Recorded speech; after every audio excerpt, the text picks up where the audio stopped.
Hi, welcome back to the 5-4. I hope you had a good day. I hope you are going to have a good day. And if your day wasn't all that good, I hope it gets better. And I hope tomorrow is kinder to you. And I hope tomorrow is better. Yeah. So today we were talking about evangelism. And it is more about the people, by people I mean we, that are evangelizing to unbelievers or to our friends or random strangers, but basically us just evangelizing. Yeah, and I'm basically going to be talking about things that we shouldn't do and things that we should do. So yeah, and I am not going to be giving you point, and I am not going to be saying, oh, say this, say that, say this. That doesn't work because everybody is different and different things apply to different people.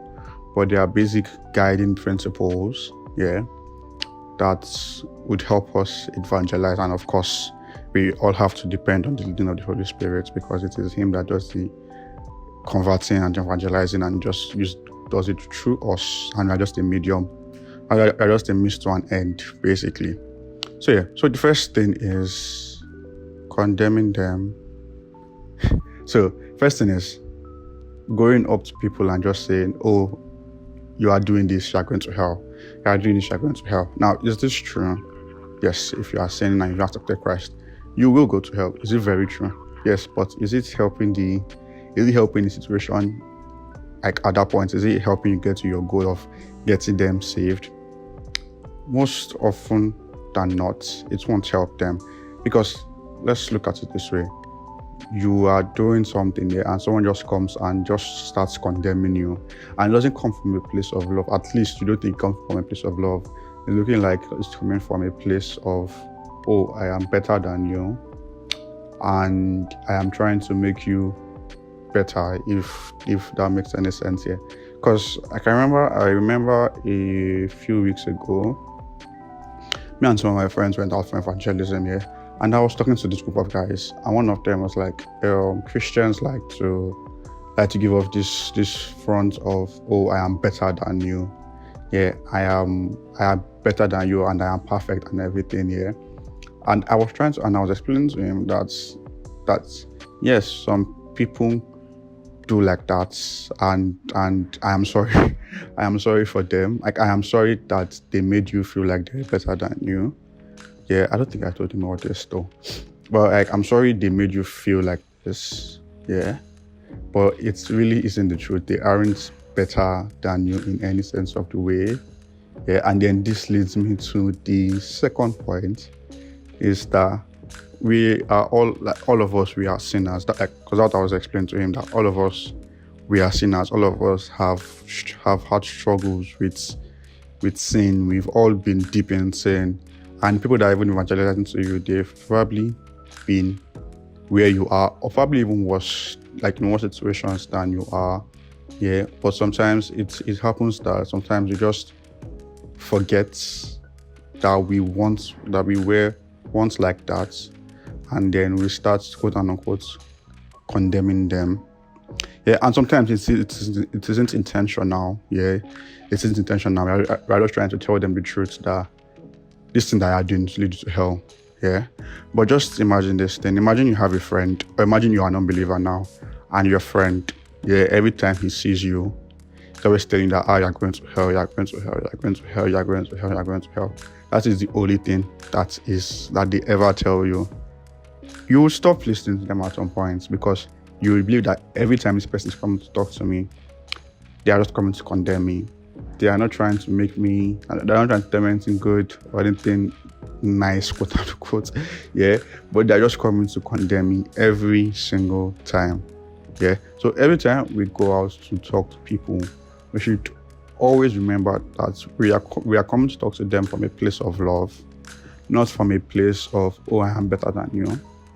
We are telling them from a place of love that this thing that you're going through, I understand where you are.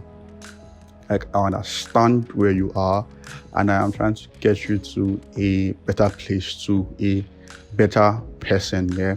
And sometimes it is even good to ignore their sins, if that makes sense. So So let me let me explain that before I am misquoted. Yeah, let me explain that. So let's say you have a friend that's is an alcoholic, or is a drug addict, or he suffers from one addiction or the other. Yeah. And you've been trying to preach to him, or you are talking with him. Yeah. You don't necessarily have to point out the addiction. Yeah. Like every single time you talk to him, you don't necessarily have to point it out to him. Yeah. You can of course talk to him some few times about it, but you don't necessarily have to be doing it every single time. The main goal of you evangelizing to them is to tell them that Christ loves them, and that should be the center of your engagement, of your conversation, is that Christ loves them. Don't focus on their sins. Yeah. Don't focus on the sins, whatever sin it is. Don't focus on that when you are talking to them.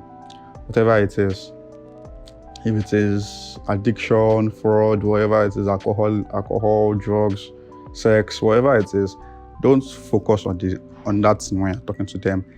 Focus on the overall view that you have a sinful nature. There is somebody that loves you. I have a sinful nature too, and there is somebody that loved me, and I believed in him, and now I am free from those sins. And that is the exact same thing that can happen to you. Yeah, it shouldn't be a thing of you should focus on this sin. Yeah. And okay, back to the example I was giving of when me and some of my friends went to go and talk to some people, went to evangelize. Yeah. There was this particular guy in the same group of people that were talking, and then he said some things. Yeah.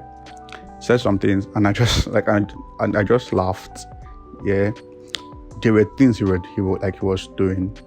Yeah, like there were sins that I don't want to mention it, but like it was a sin and everything. Yeah, but I heard that I could very much have gone, oh, that thing you are doing is bad. Oh, you can go to hell and everything. Yeah, but the thing is, if I had done that, we would have gotten into an argument about if that is good or if it's bad, and I would have lost the main point of the argument, that Christ loves him.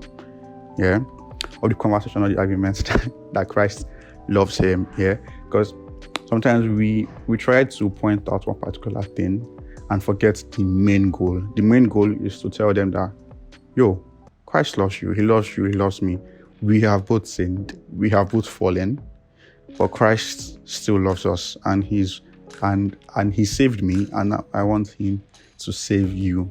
I'm not coming from a place of I am better than you. I'm coming from a place of I love you, and I want you to be saved just like I am saved. Yeah, because I know there's a peace that comes with being saved, and that is what I also want for you, as my friend, or as my fellow guy, or just as my fellow human being, even though I don't know him from anywhere. Yeah, but Christ loves you, so I love you too, and Christ wants you to come into him.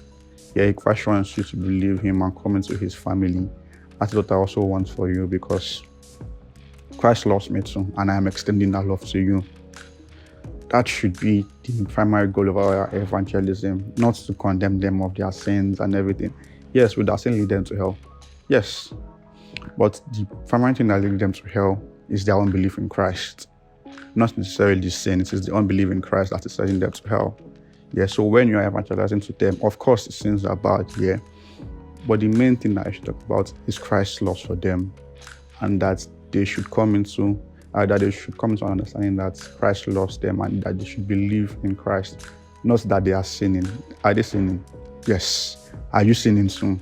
Yes. You fall into sin sometimes. You as a Christian, you fall into sin sometimes. Yeah. That does not mean you are not saved again. That does not mean Christ does not love you again. Yeah. So why are you now pointing it out in an unbeliever? That shouldn't be what you should be pointing out in an unbeliever. What you should be pointing out is that Christ loves them, and that is what you should always do every single time.